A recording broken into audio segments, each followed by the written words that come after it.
Chief guest साहब नसीम सिद्दीकी साहब हैं, उनका हम लोग यहाँ स्वागत करने के लिए उपस्थित हुए हैं।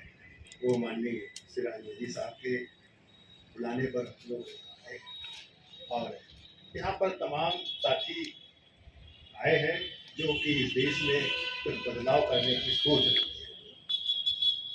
लेकिन ये सोच क्यों स्थिर है,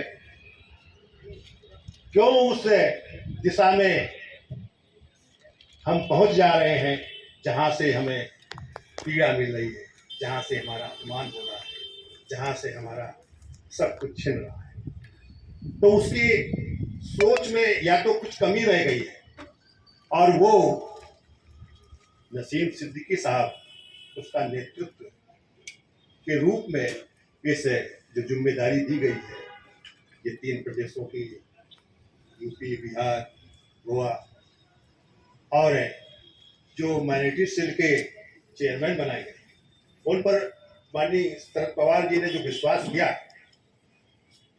तो उस मुकाम पर, उस लक्ष्य तक हम सबको मिलकर पहुंचना, तभी ये काम बन सकता है।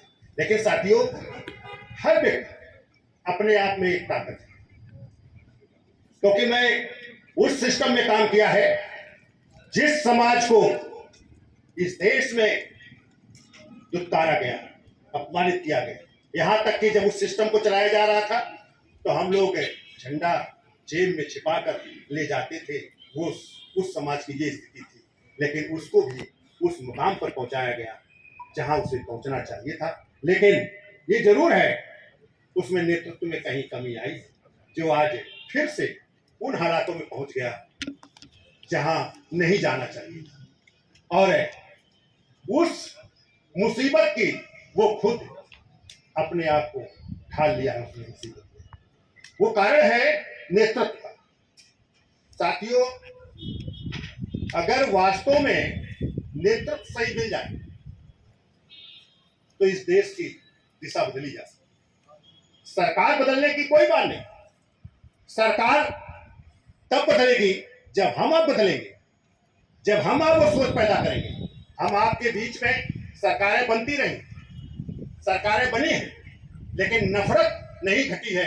नफरत जो पहले थी, आजादी के पहले, वो आज भी नफरत काम कर रही है। बीच बीच में भले कुछ माइट हो जाती है, लेकिन वो नफरत है। नफरत इस देश में जातियों का नफरत है, इस देश में धर्म का नफरत है। ये जो नफरत है, इसे हमें हटाना होगा। हम सब लोग उसके पीड़ित भी हैं और उस नफरत में भी जी रहे हैं, क्योंकि हम लोग अपनी अपनी श्रेष्ठता में लगे कि हम इस धर्म को ऊपर ले जाएं, हम इस जाति को ऊपर ले जाएं। अगर देश में जो आज भागीदारी की स्थिति है, तो केवल चुनाव तक सीमित है। जो वर्तमान में सरकार है, उसने कहा सबका साथ सबका विकास। उसने कहा कि जो ब्लैक मनी है, मैं खाते में 15-15 लाख रुपए डाल देंगे।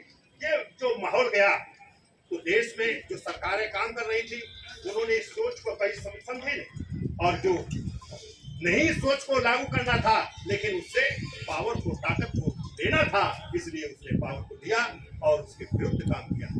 आज साथियों, हमें ये समझना होगा और उस समाज को समझाना होगा जो आज इस दर जो विपक्ष जो हताश है, उस लक्ष्य को नहीं प्राप्त कर पा रहा है। वो यही कारण है कि हम किसी की भागीदारी या किसी की आजादी देना नहीं चाहते हैं। हम केवल उसके नाम पर सरकार बनाना चाहते हैं। उस पावर को अपने लिए इस्तेमाल करते हैं, अपनी श्रेष्ठता के लिए इस्तेमाल करते हैं, अपने धन संपत्ति को बटोरने के लिए काम करते हैं। इसलिए इस देश के ये हालात बने हैं कि जो समाज में उस स्तर पर नहीं पहुंचना चाहिए था, वो आज उस स्तर पर पहुंचा, क्योंकि जो मानव विरोधी है वो उस स्तर पर कैसे पहुंचे, ये आपके सामने सोचने की बात। लेकिन आप उसे मानव विरोधी नहीं समझ पाते, क्योंकि उस दिशा में गए नहीं।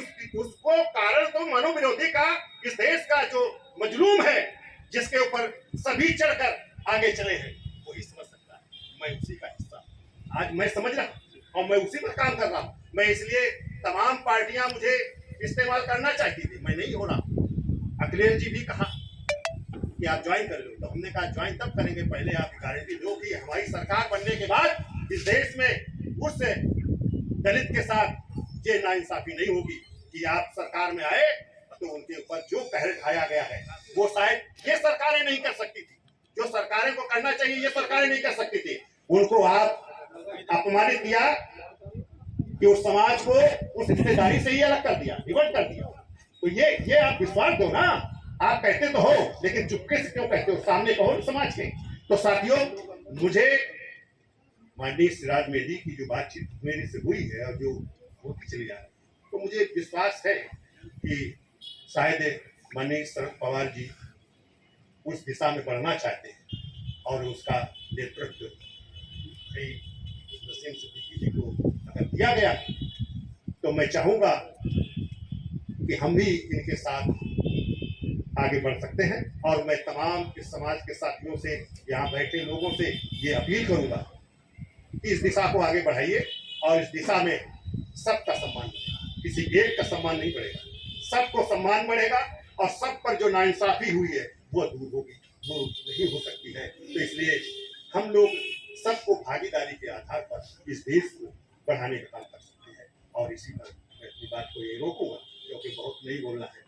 मैं अपनी बात को रोककर मैं अगर मौका मिलेगा तो के साथ बैठकर और सिराज मेहदी साहब के साथ बैठकर मैं सारे तमाम साथियों के साथ जो यहाँ बैठा हूँ इसके बाद भी बैठा जाएगा। और जो अभी एक राय आई है माननीय सिराज मेहदी जी की कि कुल साहब एक बड़ा जलसा करना है, तो हमने कहा ये किया जा सकता है, कोई ये तो आसान है, लेकिन कुछ बनाइए, सिस्टम बनाइए और ये जो अभी तक नहीं हुआ है उसको किया जा सकता है। ऐसे नेतृत्व के साथ किया जा सकता है। मैं सभी